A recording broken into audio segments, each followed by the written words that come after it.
Hello and welcome back to Euro Football Daily, where today we're naming and shaming 10 players who need to drop out of their team's starting 11. Let's get started. 10. Emerson Royal.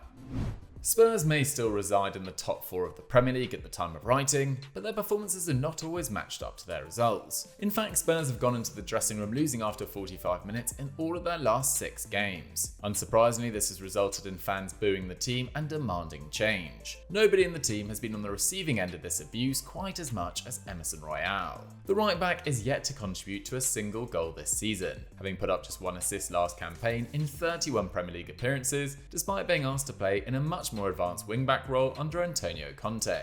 With such low attacking output, you might expect his defensive numbers to pop. That's not the case either. He's putting up just over 3 tackles and interceptions. That's the lowest number of his entire career. To make matters even more bizarre, waiting in the wings is new signing Jed Spence, who is yet to get more than 5 minutes on the pitch this season after being labelled a club signing by Conte. Conte must be seeing something that Team FD and the fans simply aren't.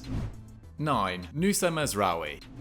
Ahead of the World Cup, half of France's team from the 2018 final had dropped off the map, whether through injury in the case of Pogba and Kante, form in the case of Umtiti, or age like Blaise Matuidi. But one man who doesn't deserve his demotion this year is Benjamin Pavard, recently dropped to the Bayern bench in favour of Mazraoui, but still among the best in Europe in the right-back slot. Mazraoui was meant to be a more attacking alternative to converted centre-back Pavard, but the Frenchman bests the younger man in almost every category. He produces more XG per game, 0.3 to 0.16, creates as many chances, and passes into the box more often, while he does more in build-up, making 5.3 defensive actions per 90 to Mazraoui's 3.8, completes more clearances and blocks more shots. In fact, Bayern have conceded as many goals in Mazraoui's 400 minutes as in twice as much game time for Pavard. It's a baffling situation. With just 2 starts in the last 5, it seems Pavard is now seen as a centre-half backup by Nagelsmann. Let's hope a strong showing in Qatar can reaffirm his right to a starting berth. 8. Marcos Llorente.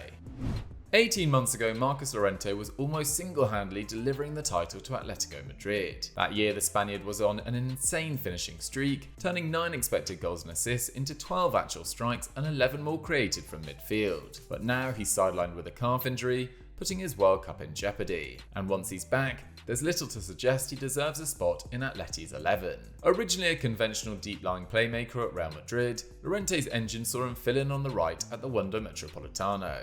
But now it's hard to say what exactly the 27-year-old is. He's down to under 3 tackles a game, almost half of Saul and Kondogbia's contribution, and he does almost nothing when he gets the ball either, ranking the bottom 7% in his position for forward passes, and 3rd bottom in the squad, ahead of only Morata and Oblak. And with half a shot and half a dribble a match, he's not a true attacker, behind 7 Atleti players on XG. He's gone from problem solver to problem. At present, Simeone's men are 3rd in Spain, but their underlying numbers suggest they're just 10th best in the division this campaign, spelling real concerns for their future under the Argentinian. Llorente's future is even less certain.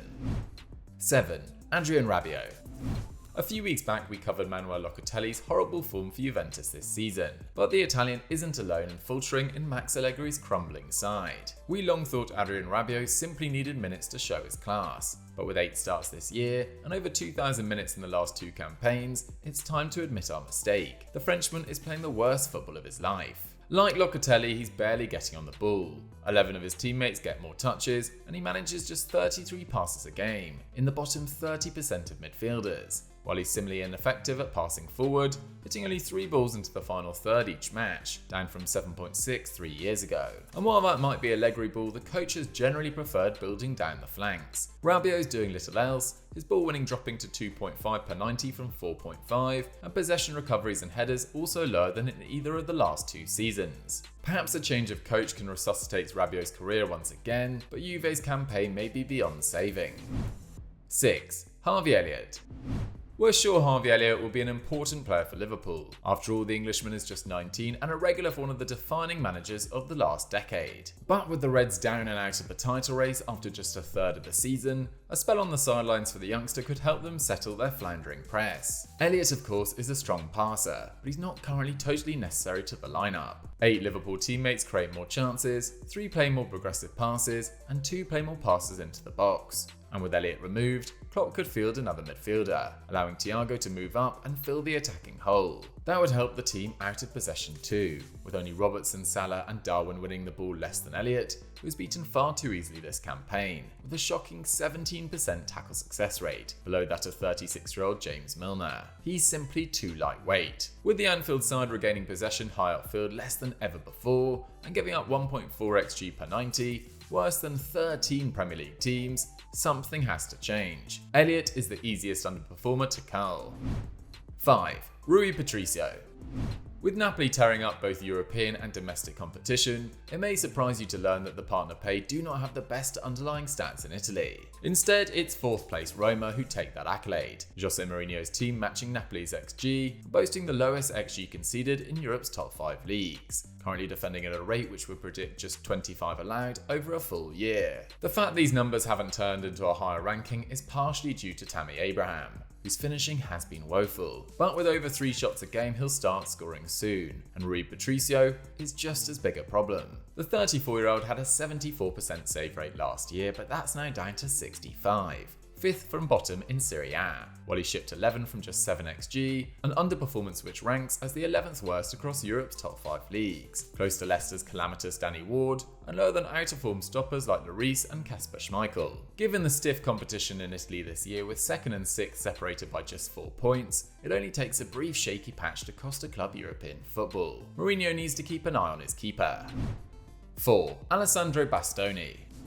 It's fair to say that it's not been a smooth season so far for Inter Milan. Although Simone Inzaghi's side deserve credit for qualifying for the Champions League knockouts for the first time in 10 years, at the expense of Barcelona, they find themselves 11 points off leaders Napoli after just 13 games. Inexcusable for the team many people had as favourites before a ball was kicked. Injuries have played their part, with Romelu Lukaku only fit to play 248 league minutes on his return to the club. But their defending has been a far bigger issue, with De Vrij, Skriniar and Bastoni all some way short of their best this term. De Vrij and Bastoni have already spent time on the subs bench this campaign, and when the 23-year-old Italian has been sidelined, results have generally picked up, with their Serie A win percentage rising to 75% without him, compared to 56% with him on the pitch. And his case hasn't been helped by the fact his replacement at Cherby has completed more than double the number of clearances, has a 100% tackle success rate against dribblers, is completing more passes, and at a greater completion rate. When Bastoni recovers from flu, he's got a fight on his hands to displace the elder statesman.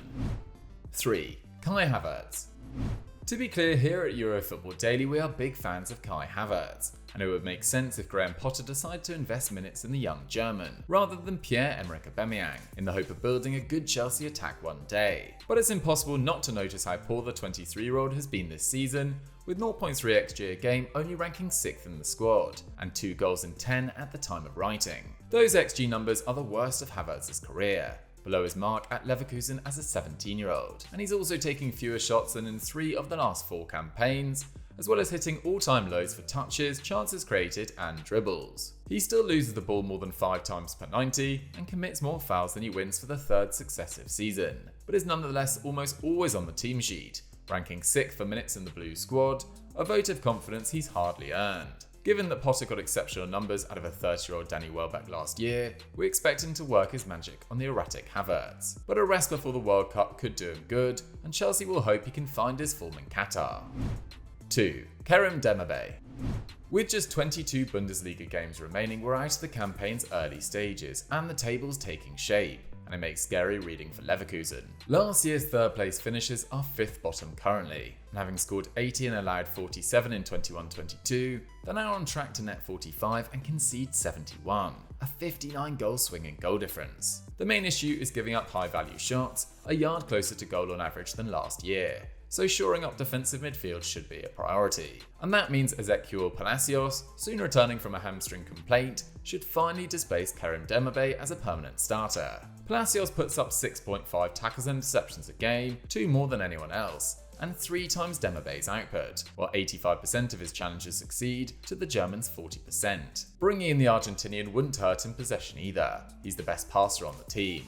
leading Leverkusen in progressive distribution, and while DEMIRBAY is a better creator, the team is not reliant on him, with 5 players producing more chances. Now 24 but on just 150 career appearances, it's time for Palacios to step up and lead his side out of danger. Xabi Alonso should put his trust in him. 1. Eric Garcia. Nothing typifies Barcelona's tendency to get fixated on the wrong players like Eric Garcia. The Blaugrana were so convinced of his quality that they handed him a £60,000 per week contract with a €400 million buyout after he played just 19 times for Man City. And though they added 2 centre-halves this summer, due to injury the La Masia grad remains a feature of the lineup, missing 3 games so far this campaign. He's 21 and could yet come good, but it hasn't been a glorious homecoming. On the face of it, a decent passer, with 91% accuracy, Garcia is nonetheless worse at long balls than Piqué, Koundé and Christensen, trails Araujo 2 in final third passes, and has an inferior tackle success to all of them, as well as a middling record in the air, making it no shock that he ranks 4th bottom of the squad for points per match, with Barca recording worse results with him on the field than when they use Alonso or Bellerin. Once acclaimed as the future of Barcelona's defence, financial fears now make that a serious and scary possibility. Looks like the academy will need to save the day. So guys, that was 10 players your club needs to drop. What did you guys think of the list? The script was written by Patrick van Straten and the edit was done by Mike Atkins, so give all credit to them. Thank you very much for watching. If you enjoyed it, don't forget to like and subscribe to Eurofootball Daily, and I'll catch you next time.